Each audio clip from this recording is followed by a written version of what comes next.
What's going on, everybody? My name is Jared Schneider. I am the songwriter, artist, engineer, producer, distributor of Jay the Band. And I've got a new song out called It's All Fine. I figured I would try this out and see how it goes going through some of my production. I'm going to focus on the guitar production for right now because there's a lot going on here, as you can see from this screen recording grab. I have, let's see here. This is, technically speaking, it is 106 tracks on the screen, but you won't see a portion of them. A little bit under half are hidden because, I track and then I produce the sounds that I think are pleasing, and I bounce that in place, and you get what we have here. So, I'm going to go over the guitar production on this one. If you can, do me a favor, like and follow. I'll be doing more of these. This is my first one. This is the maiden voyage of this little adventure here. So, all of the guitar tracks are going into buses. The buses do most of the processing. Each of these tracks will have, noise gate, EQ, compression, just to help balance things out for me. So, going into each of these buses is going to be where they're being processed. So if you go through here and you take a look, there's a lot of stuff going on here. This is the all guitar track. So that's where this is going to be sent to then go into the instrument bus to, process the instruments a little bit differently than the vocals are done before it gets to the master. And you can see that I do that for all of the instruments because I am a control freak. Anyway, so intro guitar, that is going to be going into all guitar. Verse guitar, all guitar. Chorus guitar, all guitar. And then balance from there. It's just a little bit easier for me. It's a lot of tracks, but I kind of have a system that, I go with.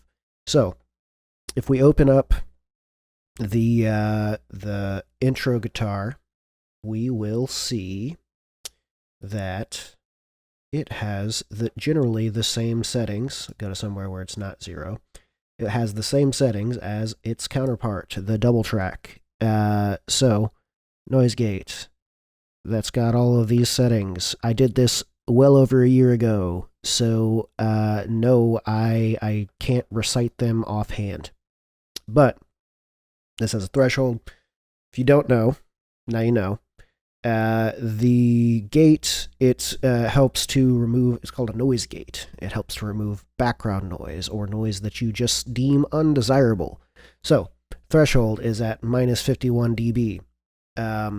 That is just what I set it as because that's where I was getting the best effect, not getting the buzz or hum or strings ringing when I didn't want them to.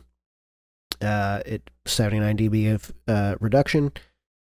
The attack is how long it takes for the gate to properly open. 18 milliseconds. It's so fast that you're not going to notice it. It's going to sound instantaneous. It takes 40 milliseconds for our brain to process this sound as being a sound. There's more to it than that, but that's where we're going to stay for now. This is how long it's going to hold open outright, and this is how long the release is, how long it takes for it to close fully. So we have look ahead. That is how far ahead it will look, and before it sees something, I have this set to 0 because I have the settings how I want them. The hysteresis, I have never messed with that. That is a concept that I'm going to have to look up, and so I don't sound how I sound right now, saying I don't know something about my area of quote-unquote expertise. Anyway, so back to the guitar tracking. We are going to go ahead and solo this intro guitar. And there's a little bit of an intro outside of the guitar, but here we are. And yeah, so if we shut off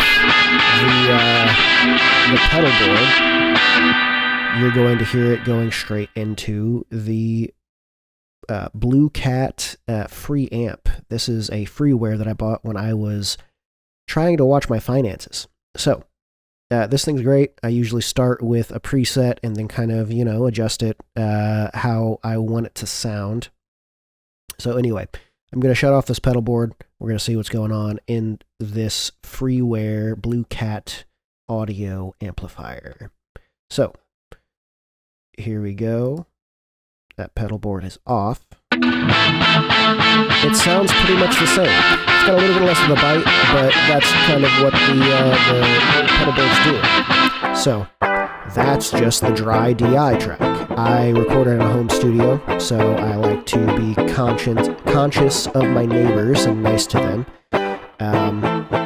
All besides when I'm practicing, obviously, because when I'm practicing, that's all that matters, baby. So going into the compressor, this one is just a leveler. This is one that I created, a preset that I created, so that when I have something that I want to be compressed and I want to be really full, I use this to keep it managed. And it has a very low threshold. It is affecting stuff immediately. It's got a very fast attack, but it also has a very low ratio. So it's just there to kind of control and where we get this difference between my supercharger replace, which I also made when I was trying to watch my finances. I decided I couldn't afford the supercharger, which I have it now, but I made a replacement. But since it's a replacement, it's it's a bootleg. It has some effect on that's different than what the supercharger does. Anyway, so 41 millisecond attack. Technically speaking, you can notice the transients when this is running at 41 millisecond attack. It's got a very long release, though, almost half a second. So there's no time when this is active, there's no time that it's not affecting the transients of this audio. And the reason I use that, like I said, is just to control it a little bit. It makes it a little bit easier to go and mix or whatever. So we'll turn this back on, and if you're wondering what pedals I'm using in Logic, these are stock pedals. I did not purchase any of these outside of when I got Logic. So I will go all the way to the mixer, and I'm mostly using the B channel, which is this guy right here. I've got a graphic equalizer to, smooth things out. I've got a compressor on there to give us a little bit more control over that signal. And this is really where some of the magic happens, this spring box. Like I said, I did this well over a year ago, so I don't know exactly what the settings are offhand. I'm looking at it. I know that this is a boutique. It's at a 28% mix. The tone is -27 because sometimes you just gotta adjust stuff, And then the time is set to long, which is, a very old way of setting reverb settings. That makes sense. So this kind of gives it that vintage feel. And I had a lot of other stuff that I was playing along with on here that's not on. This tremolo is on. It is at quarter note, 59% depth. Wave setting is 29. Smooth setting is 36. And the volume is plus 3 dB.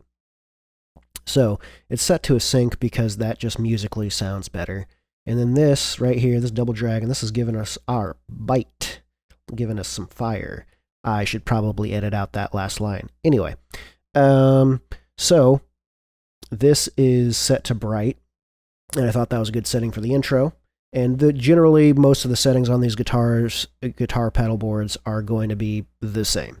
And that is because I like to have consistency. I do record this stuff in sections, and using the same settings, it helps me keep that consistent, and using some of the other techniques I do helps stuff sound natural. So This is going to have generally the same settings on the guitar track itself. Where it differs is when you get into this is all actually the same, but when you get to the final compressor I have here, that second to last compressor I have here, this is an addition to what is on the channel strip of the other guitars.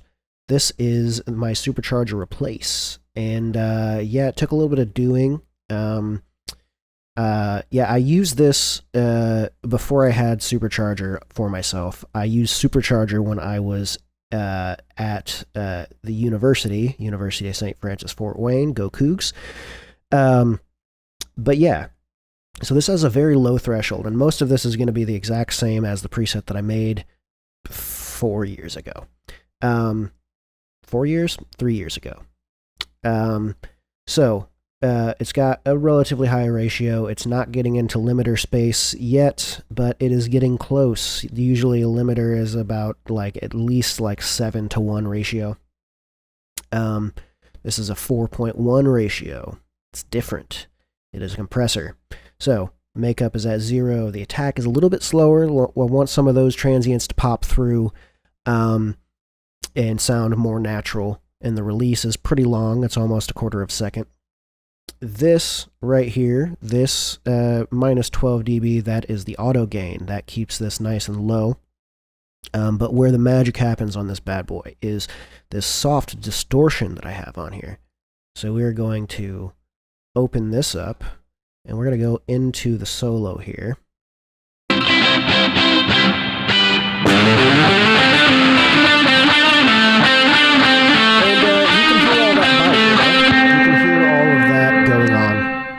And if you take off this soft distortion, it sounds quite different. Doesn't have as much body, doesn't have as much bite, and that really helps give it some bite. I initially made this for vocal track chains, but I use it in a lot of places. So anyway, we are going to move on. Moving on to the verse guitar. The verse guitar, oftentimes my philosophy is to make the verse sound much different than the chorus. That's a lot of people's philosophy. But when I say much different, I mean much, much different. It's going to have different rhythms. It's going to have different chord structures. It's going to just be almost, edging on a different song. But it still works cohesively with the rest of the song. So, this is the verse guitar. I'm going to scroll on down here. We're going to solo this verse guitar. And yeah, so it's going to generally have the same settings. It's got all of the same noise gate. It has all of the same EQ. The compressor is also the same. This is on the track. It's the same. And then I do have a stereo delay on here, which generally I wouldn't put on the track itself, but as you can see, I have adjusted it to having an output mix that kind of works like you would mix into a bus. That is probably my logic behind putting it on the track instead of on a bus. I generally put it on a bus. I don't know why I didn't do that this time, but that would be my best guess.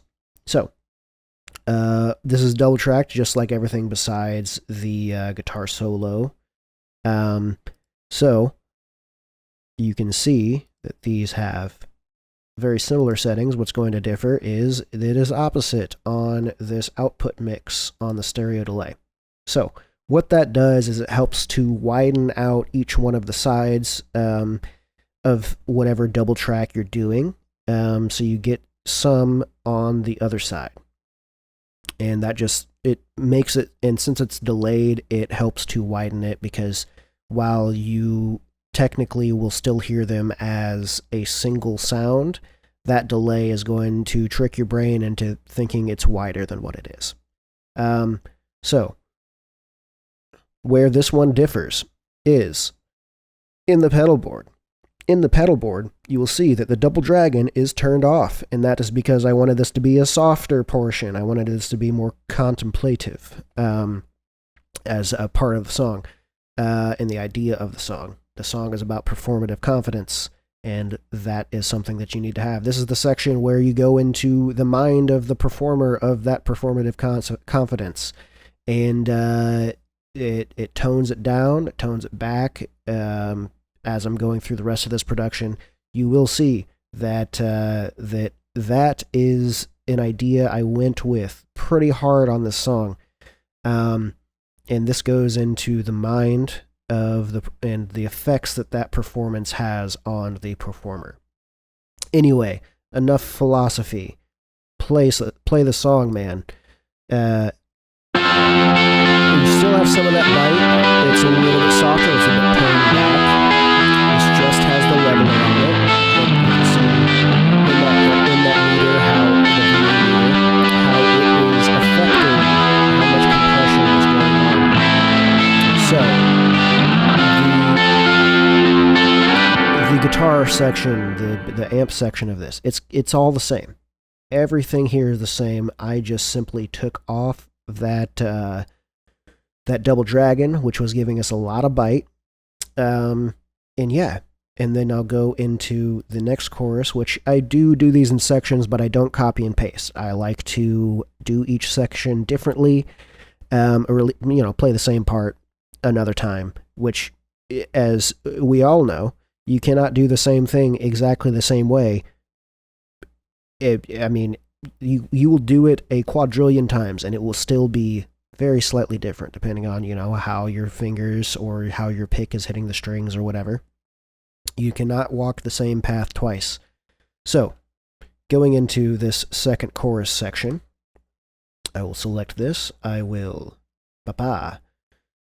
put that on a solo, and here we are. The difference in this one, it's going to have the exact same settings on the channel strip. The difference in this one, as opposed to the intro guitar, this has the double dragon set to fat, and it just was to give it a little bit more body. Every other setting on this is going to be exactly the same. And then the compressor is still going to be that leveler. The amp settings are going to be the same. The key difference between the second chorus and the first chorus are going to be in that double dragon. So, going into here, it's playing the same part. Maybe a little bit different. I think I'm doing full bar chords on this section. I'm definitely doing full bar chords on that section. So anyway, second verse is going to be, it's being processed on the same channel, so it's going to have the same settings. But it is a separate take. I do not copy and paste. It's fine. People do well with it. It's not my thing.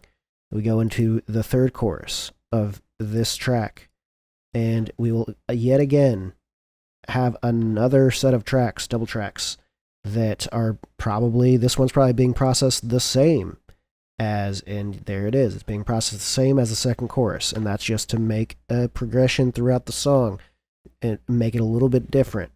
On the guitars, the second and third are the same. The first one is different. As we go through this, these are all going to be like, each section is going to sound different because I tracked things separately. The only thing that is a different kind of process for me is in the drums here. Like I said, I do a home studio.